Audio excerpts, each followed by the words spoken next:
What if a suburban club put in a long-term plan to climb all the way to the A-League? I think they probably would think you're crazy. The community around it, will they even want this? The biggest thing in my opinion is the fact that we have no money. Which club are we doing it with? He shoots and what a goal!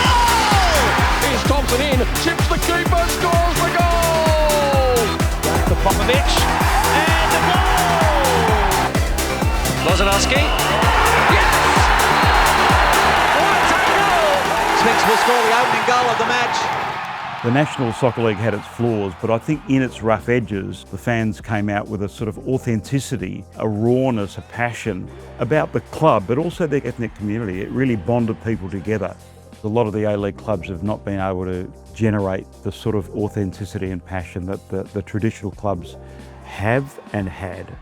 So I think the raised earth policy with the start of the A-League wasn't the best strategy by any means, because it sort of isolated a lot of the base of football away from the professional game. And football's been the loser.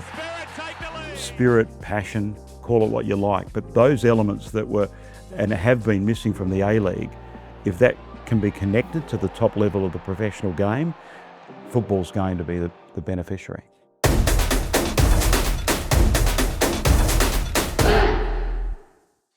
Any club across Australia, no matter how big, how small, should be able to aspire to play in the top tier. There's plenty of money in grassroots football, we all know that. And so having that pathway to the top, no matter how unlikely, will be able to channel that investment, I guess, right? So if a team does want to climb the ranks, they can sort of build sustainably towards being a professional club one day. Or for a club that just wants to be a community club and serve its local region and juniors, they can just find their level and spend accordingly. It might take the club in your local neighbourhood 5 years or 15 years, even 50 years. How long is besides the point? If they know that there's an opportunity one day for them to get to the A-League, they can start to put that plan in place now to get there one day. For this project, it's got to be an existing club. It's got to be a club with a relatively long history, I reckon. Well respected in their local area. You want to have a club with a large junior base. Club has to be well run, no dickheads, and realistically, probably don't want to be sort of entrenched in an area where there's already an A-League club. How do we choose them? There's probably heaps of clubs that kind of fit your criteria. Like, where do we start? Have you heard Wrexham's selection criteria? With the help of Wikipedia and Football Manager, that was as sophisticated as it got. Realistically, this can be done anywhere across Australia. And we want it to be done anywhere across Australia. But if it's going to be us doing it, most likely have to do it within Victoria and probably Melbourne. So that narrows it down a little bit. And then probably needs to be from a region or a suburb that is big enough for people in that area to get behind it. We've got to get the team right, that's the first thing.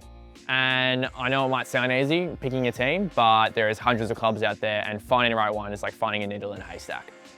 Not gonna lie, a few of us in the office have been spending a bit of time scrolling around on Google Maps looking at the most suitable club, but there's just so many to choose from. In the end, we narrowed it down to 3 areas.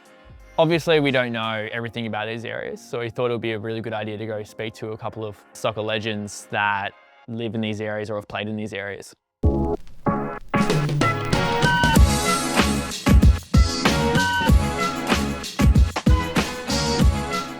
Geelong is an amazing place. North Geelong Soccer Club was a place I played all my junior football, all my memories, all my mates, everything's from this Geelong region. The Surf Coast, it's one of the best places in the world. It's a really active community. Everyone wants to be out doing a sport. And for me, soccer's really taking off. It's really, really growing. Geelong, the population's booming. The Surf Coast, it's going crazy as well. You look at the Geelong Cats and see how proud the city is. Everyone here would take ownership of the club. I don't know if you could put the blue and white hoops on them, but I think if you had a Geelong team, a Geelong brand that they could all follow, I think there'd be a lot of people that would jump on board and support it. I think with the population it has and the type of passionate clubs that it has in the region, it can have a club and a successful one at that. I think it's a parochial town that would absolutely get behind its own team. Yeah. Are there many clubs in that area that would fit the bill? I think that's possibly the the question. I'm not sure if there's a standout. I also think the footy thing is an interesting one. I think it would be okay for a while this is like a lovely little club sort of like down the tiers, but if it was starting to get really popular, I reckon they'd find ways to quash it. I started my professional career in Gippsland Falcons, Morwell Falcons. It's had about 1,000 different name changes. When I moved to Morwell, I billeted with a principal or a teacher. She was great.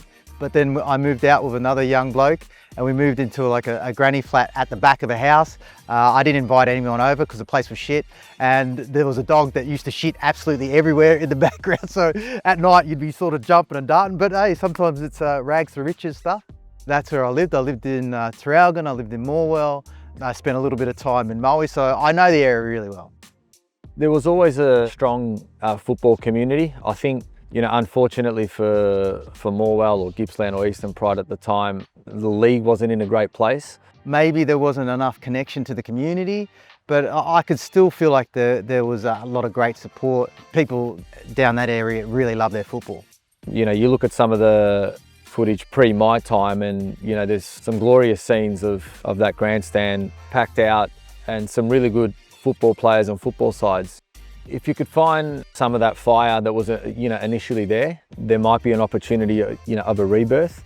Maybe if something fresh comes in there and engages well, then I feel like there could be an opportunity down that way.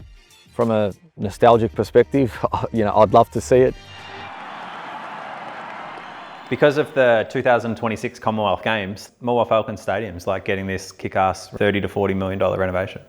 The historic grandstand is getting demolished in favour of another one, more fields, all that sort of stuff. Like it'd be a perfect setup for an A-League club. Like it'd be like a 10,000 capacity. What's the population of Morwell? That's potentially an issue because I reckon it might be a little bit small.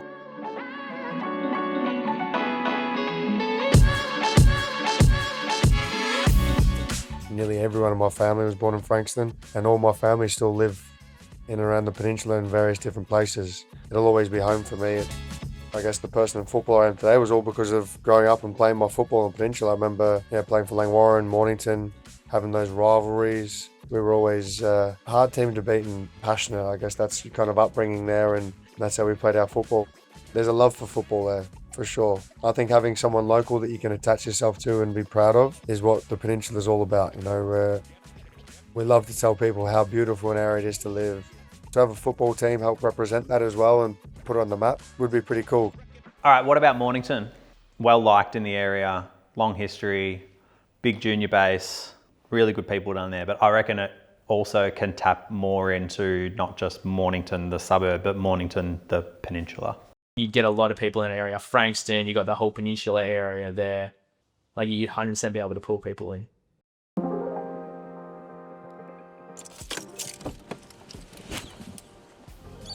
All right, so there's a guy who was like my most trusted person during the Team 11 days, knows his Victorian football inside out, been involved for like 25 years. He's always a good sort of sounding board for, you know, stuff to do with football. So we'll find out what he sort of thinks about it.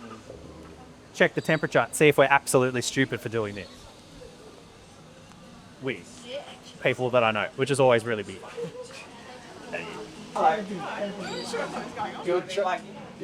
You get chased by a current affair again, aren't you?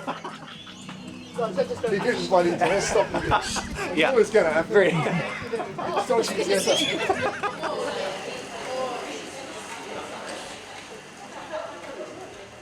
Matt, sounds great, and they are all great clubs, but I think you're missing something. I think it has to be.